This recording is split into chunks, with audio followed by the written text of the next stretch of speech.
ముదిమి వచ్చు వరకు నిన్ను ఎత్తుకొని వాడను నేనే. యెషయా గ్రంథము 46:4. యెషయా గ్రంథం 46:4. ముసలమ్మవి ముసలయ్యవి అయితే నాకవుతావు, నిన్ను సృష్టించినోడికైతే నువ్వు ఎప్పటికీ బిడ్డవే. చూడు ఒకసారి. ముదిమి వచ్చు వరకు నిన్ను ఎత్తుకుని వాడును నేనే, తల వెంట్రుకలు నెరియ వరకు నిన్ను ఎత్తుకుని వాడును నేనే. ఏమయ్యా, ముసలోడైనా కూడా ఎత్తుకుంటావా? ముసలమ్మ అయినా కూడా ఎత్తుకుంటావా? ఎప్పటిదాకా ఎత్తుకుంటావు? ఏంది? ఎప్పటికీ ఎత్తుకుంటాను నిన్ను అంటాడు ఆయన. ఎందుకంటే ఎంత పెద్దోడో మనకంటే ఆయన. ఇప్పుడు మా నాన్నకి నేను 35 ఏళ్ల వయసులో పుట్టాను అనుకో. మా నాన్నకి 35 ఏళ్ళు వచ్చినప్పుడు నేను పుట్టాను అనుకో. మా అయ్య నాకంటే ఎంత పెద్దోడు? 35 ఏళ్ళే పెద్దోడు. ఓకే, ఇవ్వనండి. ఇప్పుడు యేసయ్య నువ్వు చూడండి, పోల్చి చూడండి. అసలు ఈ విశ్వం, ఈ సృష్టి ఏది పుట్టక మునిపే ఆయన ఉన్నాడు. అసలు ఆయన కాలమునకు మితి లేదు. కాలం అనేది మనం ఎంటర్ అయినాక స్టార్ట్ అయింది. భూమి అనేది స్టార్ట్ అయిన తర్వాత, ఒక ప్రకృతి నిర్మాణం అయిన తర్వాత కాలం స్టార్ట్ అయింది. ఓకే, అసలు భూమి చాలా పెద్ద వయసు కలిగింది. అందులో పుట్టిన మన వయసు ఎంత? అసలు భూమి పుట్టకముందే ఉన్నాడు ఆయన. ఎన్ని లక్షలు ఉంటాయంట, ఎన్ని కోట్లు ఉంటాయంటే నేను చెప్పలేను. అక్కడికి పోయినాక ఆయన చూతాడు. దేవునికి స్తోత్రం. కాబట్టి ఇప్పుడు పోల్చుకొని చూడండి మన వయసుతో దేవుని వయసు. అసలు వయసు ఉందా ఆయనకి?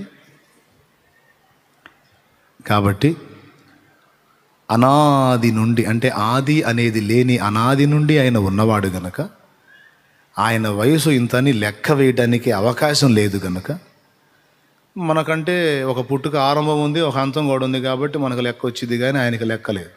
కాబట్టి మా అయ్య నాకంటే 35 ఏళ్ళు పెద్దోడు అన్నట్టు దేవుడు నాకంటే ఇంత పెద్దోడు అని ఒక లెక్క చెప్పు.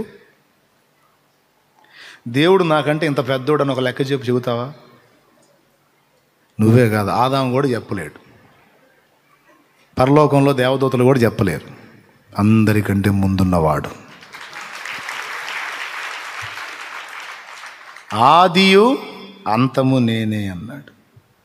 అన్నిటికీ ఆది నేనే, మొదటి వాడను కడపటి వాడను నేనే. మృతుడనైతిని, ఇదిగో యుగ యుగములు సజీవుడనై ఉన్నాను. కాబట్టి ఇప్పుడు ముసలమ్మని ఎత్తుకుంటాడా ఎత్తుకోడా? ముసలమ్మ ఎడుండవు, నీకేం అనుమానమా? కాబట్టి నువ్వు ఎంత ముసలమ్మవైనా, ఎంత ముసలయ్యవైనా, ఈ లైవ్లో, ఈ జూమ్లో కూర్చొని ఉంటారు కొంతమంది, మీరైనా, నువ్వు ఎంత పెద్ద వయస్కురాలివైనా నీ చుట్టూ ఉన్న వాళ్లకు నువ్వు పెద్ద. కానీ యేసయ్యకు నువ్వు ముద్దు బిడ్డవి, చిన్న బిడ్డవి, చిన్న పాపవే. ఎప్పటికి కూడా నిన్ను ఎత్తుకుంటాడు ఆయన. ఏం ఫీలింగ్ లేకుండా ఎత్తుకుంటాడు. చంక పెట్టుకుంటాను అన్నాడు. ముదిమి వచ్చు వరకు నిన్ను ఎత్తుకొని వాడను నేనే అంటే, పురుషుడు బిడ్డను ఎత్తుకునేటప్పుడు పొరపాటును కూడా సంఖ వేసుకోడు. సంఖ వేసుకోవడం పురుషుడికి అవమానం. వాడు ఎంత 20 కేజీలు బరువు ఉన్నా, 60 కేజీలు బరువు ఉన్నా నిలువుగా ఎత్తుకుంటాడు. అది పురుష నైజం. స్త్రీకి ఏ కొంచెం అవకాశం ఉన్నా వాడిని సంకనేయడానికే ట్రై చేస్తుంది. ఇది స్త్రీ నైజం. ఇక్కడ రెండూ మాట్లాడాడు. ముదిమి వచ్చు వరకు నిన్ను ఎత్తుకున్నవాడు నేనే అన్నాడు అంటే, నీ తండ్రిని నేనే అంటున్నాడు. నేనే చేసి తిని నిన్ను చంక పెట్టుకున్నవాడను నేనే అన్నాడంటే, మీ అమ్మను కూడా నేనే అంటున్నాడు. ఇంకెవరైనా నాకు అమ్మ లేదు, నాకు నాన్న లేడు అని ఏడిశారంటే కర్ర తీసుకొని కొట్టాలి. స్పష్టంగా చెప్పాడు లేఖనంలో, నీకు తల్లిని, తల్లికున్నదా తండ్రికున్నదా నీ ప్రేమ జాలి యేసయ్యా. తల్లికున్నదా తండ్రికున్నదా నీ ప్రేమ జాలి యేసయ్యా. అన్నదమ్ములకైనా కన్న బిడ్డలకైనా నీ ప్రేమ లేదు యేసయ్యా.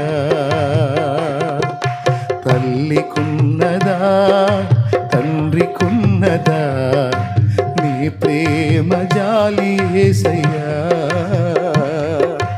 అన్నదమ్ములకైనా కన్న బిడ్డలకైనా నీ ప్రేమ లేదు యేసయ్యా. యేసయ్యా యేసయ్యా నా మంచి యేసయ్యా. యేసయ్యా యేసయ్యా నా మంచి యేసయ్యా. యేసయ్యా యేసయ్యా నా మంచి యేసయ్యా.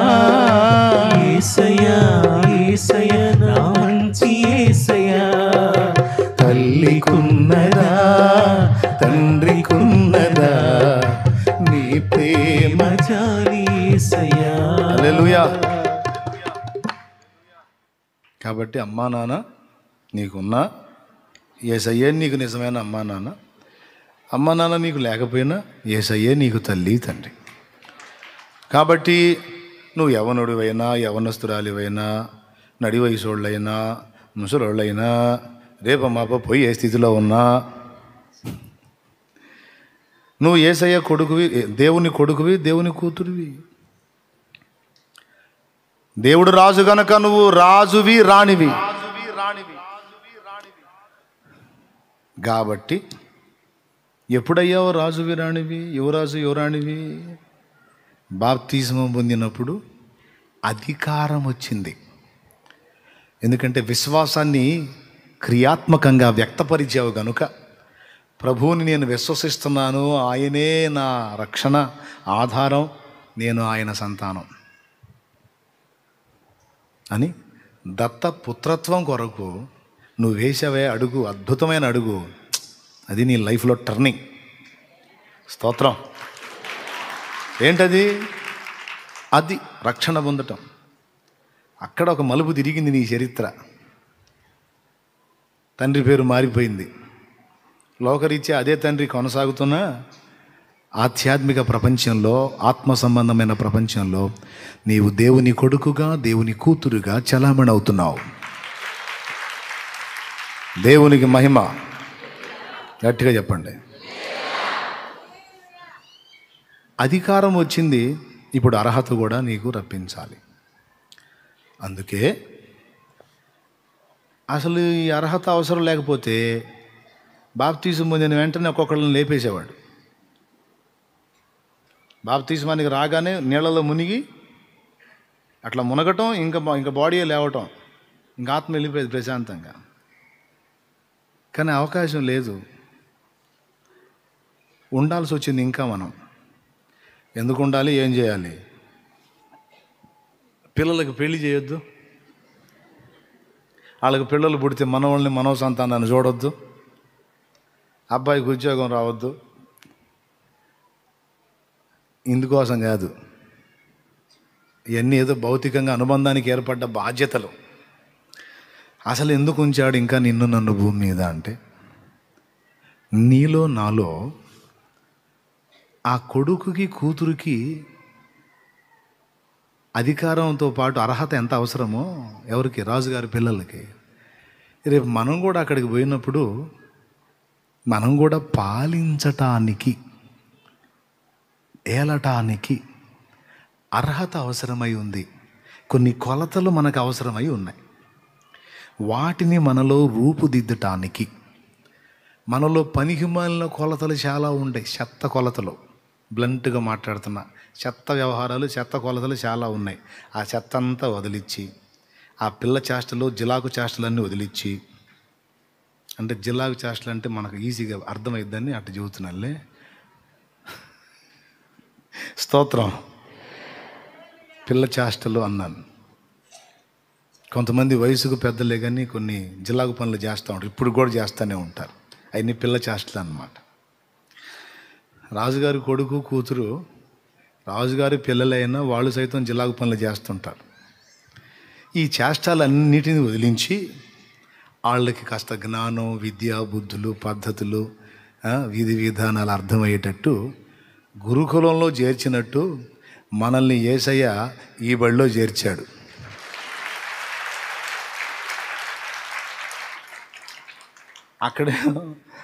అక్కడేమో గురువుగారి దగ్గరికి ఒక్కసారి యువరాజు పోయాడంటే వాడు అన్నీ నేర్చుకున్నాకే బయటికి. మనకి డిఫరెంట్ స్కూలు, మనకి 2 రకాల పాఠశాలలు ఉన్నాయి. ఒకటి ఇది, ఒకటి అది బయట. విచిత్రం ఏంటంటే ఇక్కడ సమకూరుస్తాడా, ఇక్కడ నేర్పుతాడు. కోటం అయిపోయినాక బయటికి పంపించి అమలు చేయండి రా అంటాడు. అర్థం కాలేదా? ఇక్కడ నేర్పుతాడు, బయట లోకంలోకి పంపించి నేర్చుకున్న దాని ప్రకారం నిలదొక్కండి అంటాడు. ఆ నిలదొక్కే దానిలో పడతాలు లెగుస్తా బాగా ఇప్పుడు చెప్పినప్పుడు బాగా బిర్రుగా బిగుసుకొని వెళ్తారు. ఒక్కొక్కళ్ళు ఇక మంచి ఇంతే అని నీలుక్కొని వెళ్తారు. వెళ్ళి 1 రోజు 2 రోజులు కాస్త గట్టిగా ఉంటారు. 3వ రోజుకి ఈ ఉపదేశం మర్చిపోతారు. ఎందుకంటే ఇక వేరే విషయాలన్నీ వస్తాయి కదా. ఇది మర్చిపోయి 3వ రోజుకి మళ్ళీ ఎప్పటికాళ్ళు ఇట్టి అన్నట్టు అయిపోయి మళ్ళీ వారానికి వచ్చేటప్పటికి నిలవలేకున్నాను ప్రభువా, నిలబడలేకపోతున్నాను ప్రభువా, దిగజారాను ప్రభువా, పడిపోయా ప్రభువా అని పాటలు పాడతాం. మళ్ళీ వస్తాం. దిగజారిన వేళ ఎరికో దిగిపోతిని, దిగిపోయిన వేళ దొంగలకు చిక్కి తిని. దేవుడు అంటాడు, ఎవడు దిగిపోమన్నాడు అంటాడు. నేను నీకు కూర్చోబెట్టి ఏం చెబుతున్నాను, నువ్వేం చేస్తున్నావురా? బయటికి పోయి ఉండలేకపోతున్నా ప్రభా. ఉండటానికి కొన్ని విషయాలు కూడా చెప్పాను కదా. ఎప్పుడు నువ్వు నేర్చుకుంటావు? ఎంతకాలం ఇట్లా పడతలు లెగుస్తూ ఉంటావు? బతుకంత ఇంతేనా? కాస్త మార్చుకోరా. ఇప్పుడు నేను ఎలాగైతే చెబుతున్నానో ఇక ఇది గ్రాంధిక భాషలో చెబితే మీకు అర్థం కాదని ఇట్లా చెబుతున్నా. అర్థమైందా? మనమందరము దేవుని పిల్లలము గనుక క్రీస్తు యేసు యొక్క మాదిరి చొప్పున మనము నడుచుకొనవలెను అంటే మీకు సగం అర్థం అయితే సగం అర్థం కాదు. అందుకని ఇట్ట చెబుతున్నాను అన్నమాట, ఈజీగా ఎక్కడానికి. ఇంత చక్కగా నేర్చుకుంటున్నావు, అసలు మొక్క బాగుండి వింటున్నట్టు బిల్డప్ ఇచ్చి మరి కూర్చొని వింటున్నావురా, బాగానే ఉంది, మొహం చూస్తేనేమో నిజమే కదా అనిపిస్తుంది. మళ్ళా వారం తిరిగేసరికి అదే వ్యవహారం చేసుకొని వస్తున్నావు, ఏం చేయాలని నేను అంటా. ఈ మారు నిలబెట్టు ప్రభా, ఇక గట్టిగా ఉంటా తండ్రి. అట్లాగా ఈ 2 పాఠశాల, ఒకటేమో నేర్పుతున్నాడు, ఒకటేమో నేర్చుకున్న దాన్ని అమలు చేసే అవకాశము ఇస్తున్నాడు. మనకు నిరంతరం విద్య నేర్పుతానే ఉన్నాడు, సాధన చేపిస్తూనే ఉన్నాడు. ఎందుకు ఇదంతా అవసరమైంది అంటే, ఇది సాధించకపోతే రేపు ఆయన పక్కన కూర్చోడానికి అవకాశం ఉండదు. అర్థమైందా? ఆయన సింహాసనం మీద ఎక్కాలంటే ఎట్ట కుదిరిద్ది? బాప్తీసం పొందగానే డింగ్ మనిపోయి ఎగిరెక్కుతా, జయించిన వాణిని కూర్చోబెడతాను అన్నాడు. అది రహస్యం. చూడు, ప్రకటన గ్రంథం 3వ అధ్యాయం 20వ వచనం, 19వ వచనం చదువు. 19వ వచనం చదువు. నేను ప్రేమించు వారినందరినీ గద్దించి శిక్షించుచున్నాను గనుక నీవు ఆసక్తి కలిగి మారు మనసు పొందుము. ఇదిగో నేను తలుపు నొద్ద నిలుచుండి తట్టుచున్నాను. ఎవడైనను నా స్వరము విని తలుపు తీసిన ఎడల నేను అతని యొద్దకు వచ్చి అతనితో కూడా నేనును నాతో కూడా అతనును భోజనము చేయుదుము. నేను జయించి నా తండ్రితో కూడా ఆయన సింహాసనమునందు కూర్చుండి ఉన్న ప్రకారము జయించు వానిని నాతో కూడా నా సింహాసనమునందు కూర్చుండనిచ్చేదను. ఇప్పుడు చెప్పండి, బాప్తీసం తీసుకున్నోడిని సింహాసనం మీద కూర్చోబెడతాను అన్నాడా? జయించిన వాణిని అంటే, జయించటం అనే మాట వాడాడంటే ఏదో మొత్తానికి ఫైటింగ్లు ఉన్నాయని అర్థం. అవి అర్థమవుతుందా? ఎంతమందికి అర్థమవుతుంది? ఈ పక్కోళ్ళు కనపడకుండా ఇది అడ్డం పెట్టారు, ఎందుకనో మరి ఏందో నాకు అర్థం కాలేదు. దీన్ని అడ్డం పెట్టారు, దీన్ని వెనకున్న వాళ్ళ మొహాలు అర్థం కావట్లా, శుభ్రంగా నిద్రపోతున్నారు, లేచున్నారు. మరి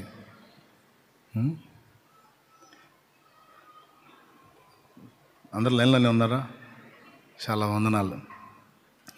జయించువానికి సింహాసనంలో కూర్చోండనిస్తాను అన్నాడంటే మొత్తానికి ఫైటింగ్ ఏదో పోరాటం ఏదో మనం ఫేస్ చేయాలి.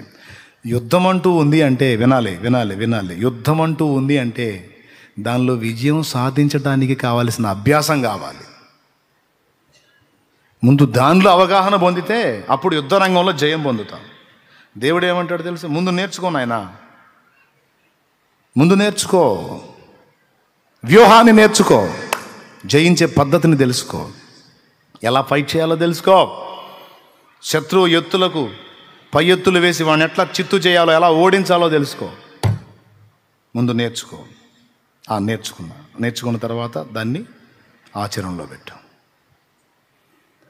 ఇట్లాగా నువ్వు అభ్యాసం పొందాలి.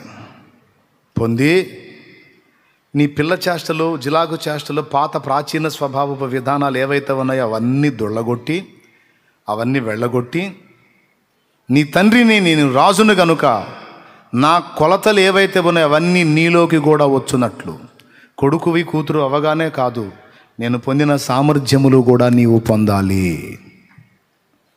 యేసయ్యే చెప్తున్నాడు, ఆ తండ్రికి కుమారుడుగా నేనొచ్చి నేను కూడా సాధన చేసి సాధించిపోయి ఆయన కుర్చీలో కూర్చున్నాను. నా యందలి విశ్వాసమును బట్టి మీరు కూడా నా వలన తండ్రికి సంతానం అయ్యారు గనుక నేను ఎలాగ పోరాడి గెలిచానో మీరు కూడా అలా పోరాడి జయిస్తేనే నాతో కూర్చుంటారు అన్నాడు. ఇప్పుడు మరి జయమంటూ ఉండాలి అంటే యుద్ధం అంటూ ఉండాలి కదా. యుద్ధము పోరాటం అనేవి లేనప్పుడు జయాపజయాల ప్రస్తావన ఎక్కడ? జయాపజయాల ప్రస్తావన వచ్చింది అంటేనే యుద్ధరంగం ఉందని అర్థం. యుద్ధరంగానికి వెళ్ళి జయం పొందాలంటే అనుభవ జ్ఞానం అవసరం కదా, సాధన అవసరం కదా. ఎందుకండి మనల్ని బాప్తీసం పొందగా అని తీసేయిన కారణం ఇది. బాప్తీసం పొందినాక ఏం జరిగిందంటే ఇక మనల్ని చేతుల్లోకి తీసుకున్నాడు, బళ్ళలోకి చేర్చుకున్నాడు, రిజిస్టర్లో పేరు రాశాడు. స్తోత్రం, హల్లెలూయా. ఏం చేశాడు? ఇక బళ్ళలో చేరాడు రైడని రాసుకున్నాడు పేరు. అంతకుముందు నువ్వు ఎక్కడ చెత్తకుండీలు అమ్మటి తిరిగినా, ఎక్కడ ఏ దరిద్రం ఏ వాగులు అమ్మటి వంకలు అమ్మటి గాలికి తిరిగినా నిన్ను పట్టించుకోడు పంతులు. నువ్వు ఎప్పుడైతే బడికి వచ్చి రిజిస్టర్లో పేరు రాసుకున్నావో మెల్ల తీసుకొని వెతుకుతుంటాడు నిన్ను. నువ్వు చెత్త కుప్పలు అమ్మిడి తిరిగితే బాగా ఆడుకోరా చెత్తకుండీలా ఊరుకోడు, కొడితే పరిగెత్తుకుంటూ వచ్చి పడాలి బడిలో. స్తోత్రం, హల్లెలూయా. వాగులమ్మిటి వంకలమ్మిటి గాలికి తిరుగుతానంటే ఊరుకోడు, వెతికి వేటాడి నేను తీసుకొచ్చి కూర్చోబెడతాడు. ఎందుకు కొడుతున్నారు సార్ నన్ను? నా ఇష్టం వచ్చినట్టు తిరుగుతాయి, ఏంది నాకు ఈ కోటింగ్ ఏంటంటే, నువ్వే కదరా రాపిచ్చావు, నువ్వే కదా రాపించుకో, నాకొద్దు అసలు, నాకు ఆ పేరు వద్దు, పేరు కొట్టే అంటే అప్పుడు వదిలేస్తాడు. ఆ మాట మనం అనలేము. ఎవని పేరైనను జీవగ్రంథం మందు వ్రాయబడినట్టు కనబడని ఎడలా వాడు అగ్నిగుండములో పడవేయబడెను. అమ్మ వదొద్దు, వద్దా? అట్టయితే నిన్ను వదలను మరి. సరేలే, దేవునికి స్తోత్రం కలుగును గాక. అట్లయితే వదలను మరి. నువ్వు పేరు రాపిచ్చావు, ఇంక ఊరుకోను. అందుకే చాలామంది దూరం వెళ్ళినా సరే, వాడు ఒక నెల రోజులు దూరం అయినా సరే, 2వ నెలలోనే వచ్చి కూర్చోవాల్సిందే. కూర్చోకపోతే కూర్చునే గతి పట్టిస్తాడు, కూర్చునే స్థితికి తెస్తాడు అంతే యేసునామంలో. హల్లెలూయా. ఎందుకు? మేలు కోరా కీడు కోరా? ఎస్, 100%. ఇప్పుడు ఏం చేశాడు? రిజిస్టర్లో పేరు రాసి బడిలో కూర్చోబెట్టాడు.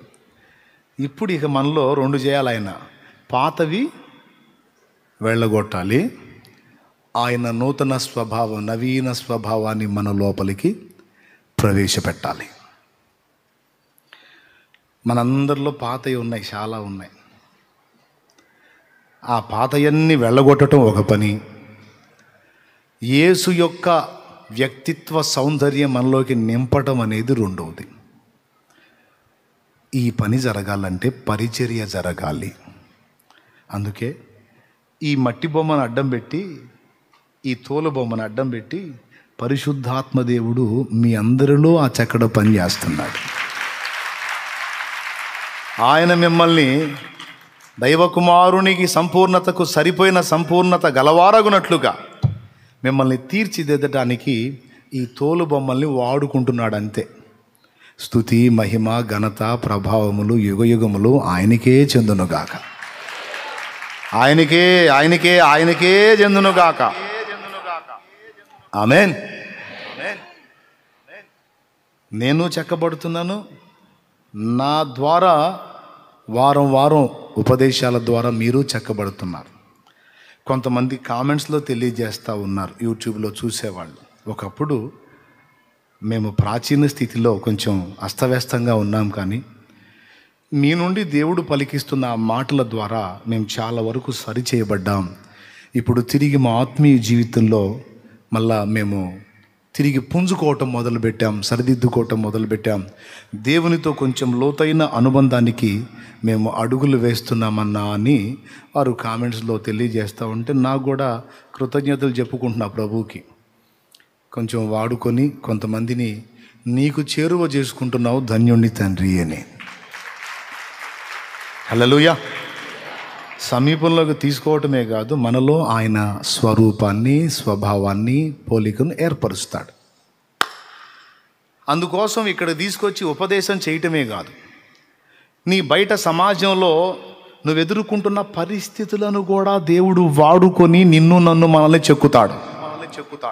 ఇదంతా ఈరోజు చెప్తున్నా, మన జీవితంలో ఎదురవుతున్న పరిస్థితులన్నీ, శ్రమలు, ఇరుకులు, ఇబ్బందులు, నిందలు, అవమానాలు, అప్పులు, తిప్పలు, రోగాలు, బాధలు, ప్రతి సమస్య మనందరికీ దేవుడిచ్చే ట్రైనింగ్లో భాగమే. మనందరికీ దేవుడిచ్చే అనుభవ జ్ఞానం విషయంలో భాగమే. అనవసరంగా నీకు ఒక్కటి కూడా రావట్లా. నువ్వు ఎన్ని ఫేస్ చేస్తున్నావన్నీ నీలో ఆ ప్రాచీన దరిద్రగుట్టు లక్షణాలన్నిటిని దొళ్ళగొట్టి వెళ్ళగొట్టి ఆయన స్వరూప్యము నీలో ఏర్పరచునట్లుగా దేవుడే జోక్యం చేసుకుని ఇటు ఉపదేశం ద్వారానూ నీలో కొన్ని మార్పులు తెస్తున్నాడు. కొన్ని ప్రతికూల పరిస్థితుల్ని నీకు అనుమతించుట ద్వారా కూడా కొన్ని ఎగస్టాలు నీలో నుండి తొలగించి దేవుని వ్యక్తిత్వాన్ని నీలో ఏర్పరుస్తున్నాడు. ప్రాచీన స్వభావం, దుష్ట స్వభావం, మానవ స్వభావం, పాప స్వభావం, దాన్ని మనలో నుండి తొలగించి దేవస్వభావములో పాలివారమగునట్లు చేస్తున్నాడు మనల్ని. అది విషయం. ఏ స్వభావం? దేవస్వభావంలో పాలివారమగునట్లు. మరి అంత తేలిక వచ్చింది ఏంది దేవస్వభావం? ఎంత ఉతికితోనో ఇంత మాత్రం వచ్చాం. ఎంతమంది ఒప్పుకుంటారు? ఎంత తోమితోనో ఇంత మాత్రం వచ్చాం. ఒక్కొక్కళ్ళు ఎట్ట తయారయ్యారంటే బాగా వండి వండి మాడిపోయి ఉంటుంది. అదే ఉంటుంది కదా, ఉంటే తెప్పాళాలు ఉంటాయి కదండి,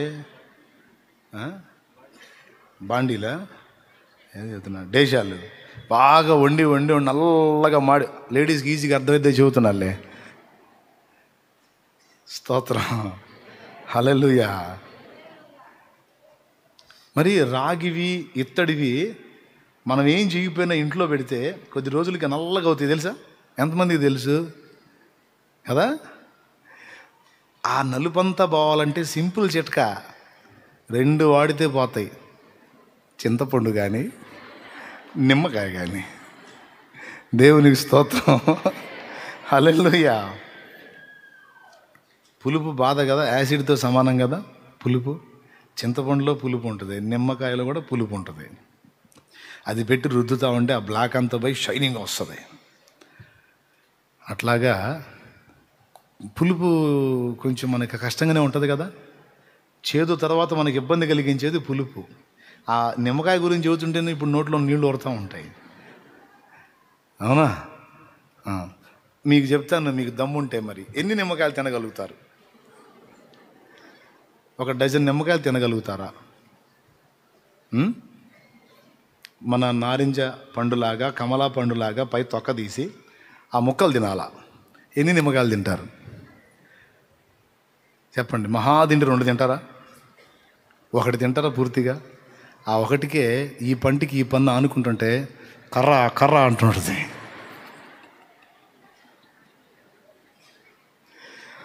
దేవునికి స్తోత్రం కలుగునుగా. ట్రై చేశారు ఎప్పుడైనా? నేను చేశా. ఇట్లాంటి ప్రయోగాలన్నీ చేస్తుంటాను నేను. చేసి ఊరుకోనుగా అసలు ఏం ఫీలింగ్ కలుగుతుందో చూసుకుంటా. మీకు చెప్పాలి కదా, అందుకని దేవునికి స్తోత్రం. ఒక మొక్కే మన వల్ల కాదు. అలాంటి నిమ్మకాయలు పెట్టి రుద్దితే దాని ఈ పైన ఉన్న డస్ట్ అంతా పోయి ఒరిజినల్ షైనింగ్ అంతా బయటకు వచ్చింది. అట్లాగే బాగా వండి వండి వండి మాడిపోయిన దాన్ని అవి పెట్టి ఈ పెట్టి గీకి గీకి గీకి పైన ఉన్న బ్లాక్ అంతా తీసేయడానికి ఎంత తోముడో కదా. తోమే వాళ్ళకి తెలిసిద్ది, తినిపోయేవాడికి ఏం తెలిసిద్ది కదా. యేసయ్య మనల్ని కప్పేసినటువంటి ఆ నలుపంతటిని ఇటుపక్క ఉపదేశం ద్వారా తోముతున్నాడు, అటుపక్క కొన్ని ప్రతికూల పరిస్థితుల ద్వారా తోముతున్నాడు. ఈ తోముడంతా దేనికంటే నీలో దాగి ఉన్న దేవుడు ఏర్పరచుకున్న, దేవుడు ఎదురు చూస్తున్న ఆ అద్భుతమైన సౌందర్యాన్ని వ్యక్తం చేయటానికి, బయటికి తీసుకొని రావడానికి. హల్లెలూయా. అవసరాన్ని బట్టి అగ్ని వంటి శ్రమలు కలుగుచున్నవని తెలిసి కలత చెందబోకు. అవసరాన్ని బట్టి అగ్ని వంటి శ్రమలు కలుగుచున్నవని తెలిసి చెందబోకు. నిన్ను పిలిచిన దేవుడు నమ్మదగిన వాడు. దేవా, శోధన నాకెందుకయ్యా ఈ బాధలు, నాకెందుకయ్యా ఈ కష్టాలు? దేవుడు ఏం పగబట్టాడేంది నీ మీద? నువ్వేమన్నా దేవుడికి శత్రువు అయింది? ఎప్పుడయింది దేవుడికి నీకు తగాదా? దేవుడు ఏమన్నా నీకు శత్రువా? నీకు ఆయనకి ఏమన్నా ఆస్తి గొడవలు ఏమైనా ఉన్నాయా? మీకిద్దరికి ఏమైనా కోర్టు కేసులు ఏమైనా ఉన్నాయా? మరి ఎందుకు చేస్తాడు నీకు అనవసరంగా? ఎందుకయ్యా నాకు ఈ బాధలంటే? నువ్వంటే నాకు ఇష్టం లేదు, నీ మీద పగబట్టా అందుకే అని అంటాడు దేవుడు. ఇదే బాడతాడు ఆయన కూడా. ఎందుకంటే నువ్వంటే నాకు ఇష్టం కనుక. ఏమయ్యా, ఇష్టమైతే ఎవడన్నా సుఖపెడతాడు కానీ నువ్వేంది నాయన అగసాట్లు పాలు చేస్తున్నావు? ఖచ్చితంగా నీకు సుఖం వస్తుంది, సంతోషం వస్తుంది. అది కూడా ఒక పూట, ఒక సంవత్సరం, 10 సంవత్సరాలు, 100 ఏళ్ళు కాదు, యుగ యుగాల సంతోషం నీకు ఇవ్వగోరే.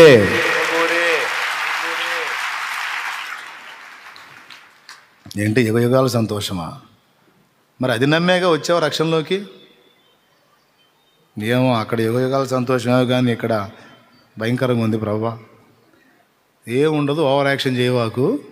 నువ్వు మోయలేనంత నీ మీదేం పెట్టను. నువ్వు ఎంతవరకు మోస్తావో అంతవరకే పెడతా, నువ్వు మరీ ఓవర్ యాక్షన్ చేయవాకు అంటుంటాడు. మనకి వినపడదులే, వాక్యంలో అంటుంటాడు అనమాట. 1 కొరింథీ పత్రిక 10వ అధ్యాయము 12వ వచనంలో అంటాడు. ఇప్పుడు చూడొచ్చును. సాధారణముగా మనుషులకు కలుగు శోధన తప్ప మరి ఏదియో మీకు సంభవింపలేదు. మరి ఏదో లోకానికి విరుద్ధంగా నీ ఒక్కడికి వచ్చినట్టు తెగ ఫీలింగ్ కొంతమందిది. అసలు నా బాధ ప్రపంచంలో ఎవడికి లేదన్నయ్య, ప్రపంచంలో ఎవడికి లేదంట. ఏం చెబుతుంటారో, ప్రపంచంలో ఎవరికి లేదు. ప్రపంచంలో ఇంకా చాలా బాధలు ఉన్నాయి, అవన్నీ నీకొస్తే ఎప్పుడో చేస్తావు. అందుకని ఎంతవరకు అవసరం అంతవరకు పెడుతున్నాడు దేవుడిని. దేవునికి స్తోత్రం. అసలు ఎందుకు ఈ లేకపోతే నడవద్దంటే పాదు. నీకు పట్టినటువంటి దరిద్రం వదిలిపోవాలంటే